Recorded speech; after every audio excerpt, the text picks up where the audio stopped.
If you don't know what happens near the end of the Kaido fight that's going to be airing the night this video is releasing, come back after you've seen it. It's a massive spoiler. This was something that seemed to upset a lot of people when it was revealed in the manga, and I'm expecting it to have the same effect to anime-only people. If they've somehow managed to make it this far without having it spoiled, that is. I was not upset in the slightest. I was ecstatic because it gave answers to the things about Luffy's abilities that really made no sense. Of course, I am talking about the fact that Luffy does not have the Gomu Gomu no Mi. He has the Hito Hito no Mi, mythical model Sun God Nika. Like most, if not all mythical zones, this one gives him a special ability as well. And that ability? Toon Force. The power of imagination. He can make what he imagines real. Also, like many other devil fruits, it's likely that this power is normally limited to himself, but expands to his surroundings when he awakens. Many people think that this was a retcon, or that Oda pulled it from where the sun don't shine, but no. Like I said, it makes sense. What didn't make sense? Luffy's ability being just rubber.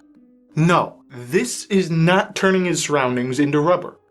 He did not grab the lightning because he turned it into rubber. He's doing all of this because his Toon Force is now expanding beyond himself. My first thought was that he was able to bend reality like rubber after awakening, but that doesn't seem to be the case either. It really just seems to be Toon Force, plain and simple. And ridiculous, as the Gorosei put it. So let's first address the Zunisha in the room. Big ol' elephant. Luffy was rubbery. How? And why would changing what people call a devil fruit do anything? Well, normally it wouldn't, but I'm going to clear up a common misconception first. Many people think that you get some intuitive understanding of the fruit when you eat it, including its name.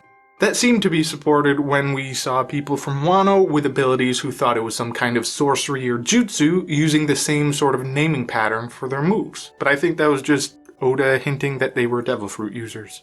The misconception really stems from way back when CP9 explained the devil fruit encyclopedia.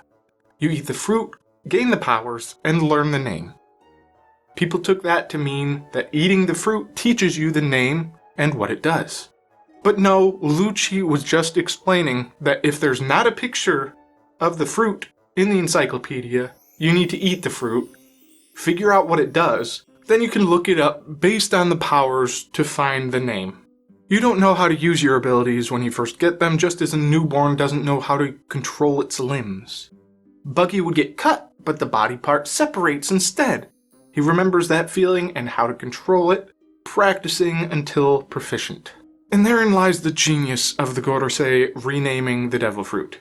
The user thinks they're just a rubber person, so the imagination powers make them just a rubber person with all the properties they think a rubber person would have. But he wasn't told the name until after he stretched. True, but so what? He has Toon Force. He's a cartoon person. If you had never seen a cartoon before, how would you describe that old animation style? It's called rubber hose animation for a reason. It looks like they're made of rubber. In the manga, he first stretched when Shanks grabbed his arm while he went storming out of the bar. He kept going, but his hand stayed. Very cartoony. In the anime, Shanks was shaking him by the ankles as if you were trying to shake the fruit out of him. And so his legs stretched and he face planted. That's not rubber. That's a cartoon. Then he learned it made him a rubber human. So he became a rubber human. Again, it was a genius move by the Gorosei to limit the power of the fruit. They knew the rubber hose animation would almost certainly be the first manifestation of the ability. So they picked an ability that would fit with that. And it's a human fruit. As long as a human eats it, they won't get any special transformation they might stumble into. Hopefully we can all agree now that it makes sense how he was rubber-like and how he didn't realize it was something more. But what did I mean when I said that this being his actual ability gave us answers to questions that couldn't really be explained well if he were just rubber? There were a lot of hints that he wasn't really just a rubber person.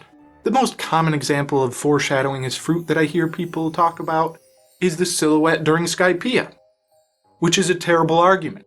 Don't worry, I'm not using that one. Yes, the mention of the gods in silhouette foreshadowed him being the representation of sun god Nika, but even if we heard much about Nika or saw the silhouette that tied the two together before Onigashima, it wouldn't really give us any reason to believe that his fruit was anything but the Gomu Gomu no Mi. You can be a manifestation of this god and his values without having god powers. Or maybe Sun God Nika just had rubber. That's why I originally thought that, oh, maybe Sun God Nika just had rubber powers. Flexibility for freedom and whatnot, you know? And then we saw what he could actually do and yeah, no. But no. Kaido actually described the foreshadowing I'm referring to very well. That's not how rubber works. The big one's Luffy's gears. I hated the way Luffy's gears worked before because they didn't really make any sense. I liked him having the power-ups and was kind of able to just, I guess it's anime logic, and deal with it, but it really didn't make sense.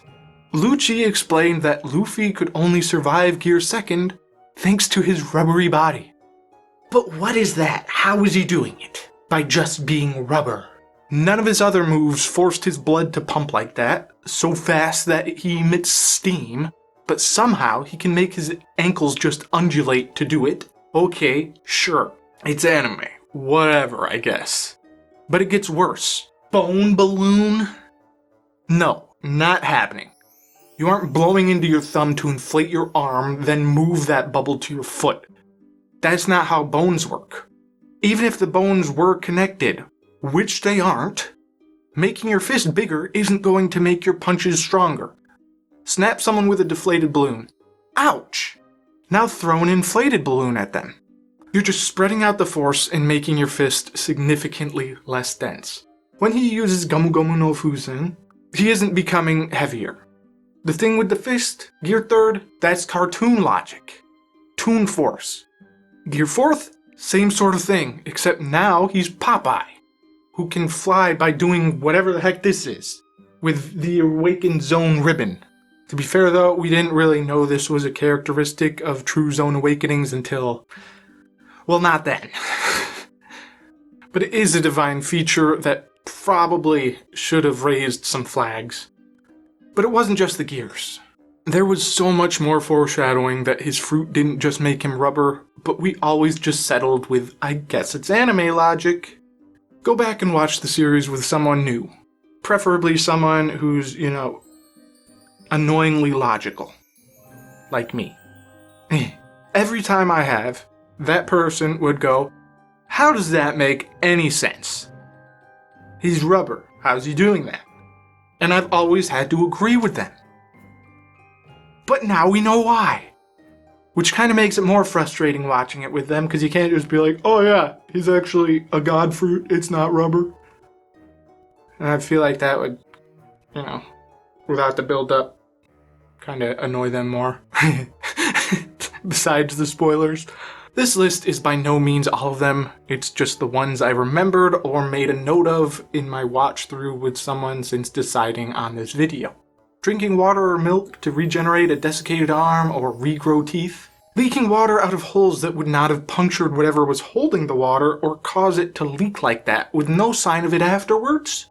Here's a big one. Holding out his arm for an entire conversation. That's not anime time. I actually had an argument with someone about what that was before we knew. It's like, I guess it's just anime time. No, his arm's just sitting there, just stationary. Anime time would be, he's using it, oh yep, this is going to take half a second. It shows it start, and then they have a whole conversation, decide, okay, yes, I am going to grab your arm when it gets here, and then the arm arrives there, perfect timing, convenient, grab it and go. No, it's just, whoop, it's there. It's not anime time. He's just holding it outstretched. And he does this a lot with the outstretched arms. Just in general, when he uses all of his attacks, that's not how, that works. Take like a rubber band or something. Try to whip someone with it. It's not, like, sure, he practiced, but it's not how it's gonna work. But moving on. Running on walls. Moria. Moria's reaction here. He's like, I thought he was rubber. What's going on? How's he running on the wall like that? Blowing this much from that tiny little balloon? Creating fire. We always said it was friction or pressure, from the fist. And look, Sanji can too. Well, we also learn that Sanji's a genetically engineered super soldier. His brothers have fire and lightning powers. Sanji could do it because of that. Luffy could do it because he wanted to. And Toon Force made it happen. Or when he was poisoned by Magellan. Ivankov's hormones took less than a day rather than the 5 or 6 expected. And then at least in the anime, he got white hair. It showed him with an old emaciated body. Sound familiar? Maybe not the old body for everybody, but then there was also whatever was up with that during the whole thing. On that note, meat curing everything. Seems pretty cartoony. Or then, this one I just thought of while recording. When he eats stuff, he gets super big. Can't move around, he's tired. Oh no. Oh, and then he's slim again. That's not rubber. That's cartoon. As far as I remember, he's the only one that can do all of this. Here's an interesting one though. Boa being unable to turn Luffy to stone. I thought it was just because he didn't care. But even if he only got the nosebleed seeing Nami back in Arabasta, because everyone else did, that alone could be a sign. She can apparently normally affect all men, women, and children. It could just be that he's a god of freedom, and he's not going to be petrified, because freedom of movement.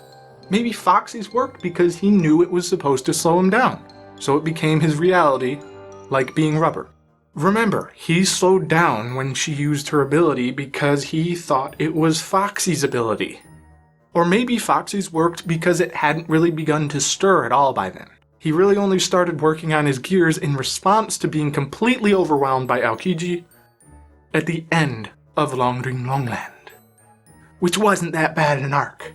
And then he used them well before Amazon Lily, which was also after his near-death experience in which he freed himself of the poison. Everything I can think of can be explained if he has Toon Force.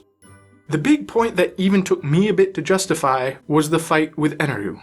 If he wasn't rubber, how did he come out of Eneru's blast unfazed? Well, I kind of answered that before. It's not that he just has Toon Force and the rubber-like movement is because he's a cartoon. No, Toon Force lets you make your imagination reality. And him imagining that he was rubber made him rubber. But not just that. Let's twist this question a little bit. Back to the thing that annoyed me about that fight, before we knew that he had Toon Force. How did he come out of Eneru's blast unfazed if he is rubber? Rubber is not immune to electricity. Lightning tends to strike the tallest thing because the electrons like to take the path of least resistance. Eneru's shooting that lightning through the air. Stick a person in the way and it will course through that person because it will give a slight shortcut. The person's flesh is much more conductive than the air. You know something else that's about 1,000 times more conductive than air? Rubber. With an asterisk. Once you ionize that air, it becomes a pretty good conductor. But ionized air is also much more conductive than your body, so I don't really see much point in discussing breakdown voltages. It's a high enough voltage to blast through the air. The foot of thickness of the human body isn't going to make much difference in the current. And as people like to say, it's not the voltage that kills you, it's the current. But if you've taken any course on physics, you learn Ohm's law. The two are tied together. You get the current because of the voltage difference across the resistance of your body. If you have a set voltage source, you'll need a high enough voltage to get that current, okay? It's a moot point. But I'm sure most of you thought that him being a rubber man made him immune to electricity. So why wouldn't he think that being a rubber man made him immune to electricity? Because they don't have electricity in pirate times? The Mary had indoor plumbing. They had electricity. The Mary had a refrigerator. They had electricity.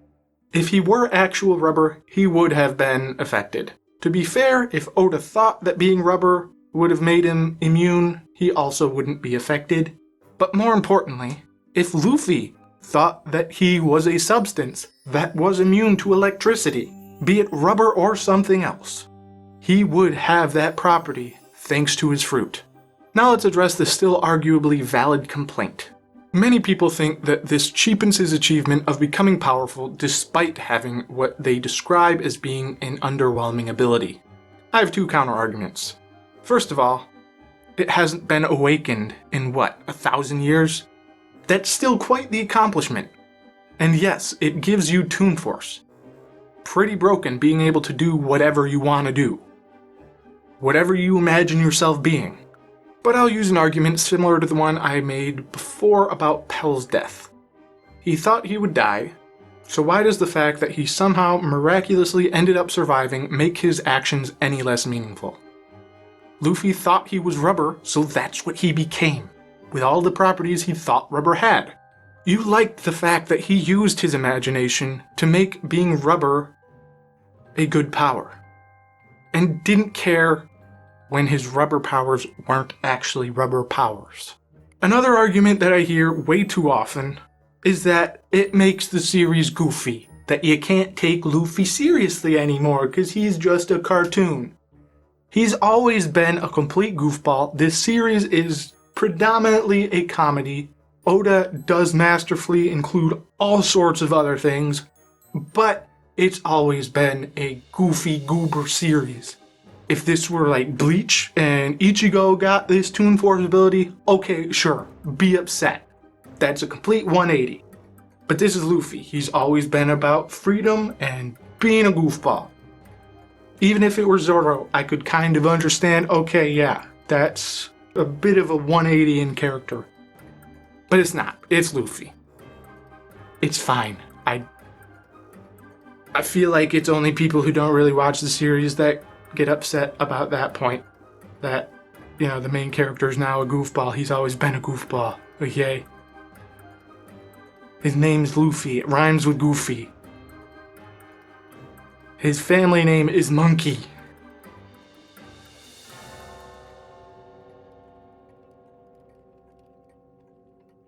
Boom.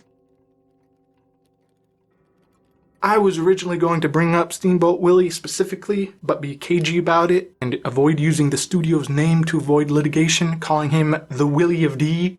But what if that actually is the Will of D? Just a huge jab by Oda about how litigious they are. That would be hilarious. Probably Dawn, okay, but what if it didn't?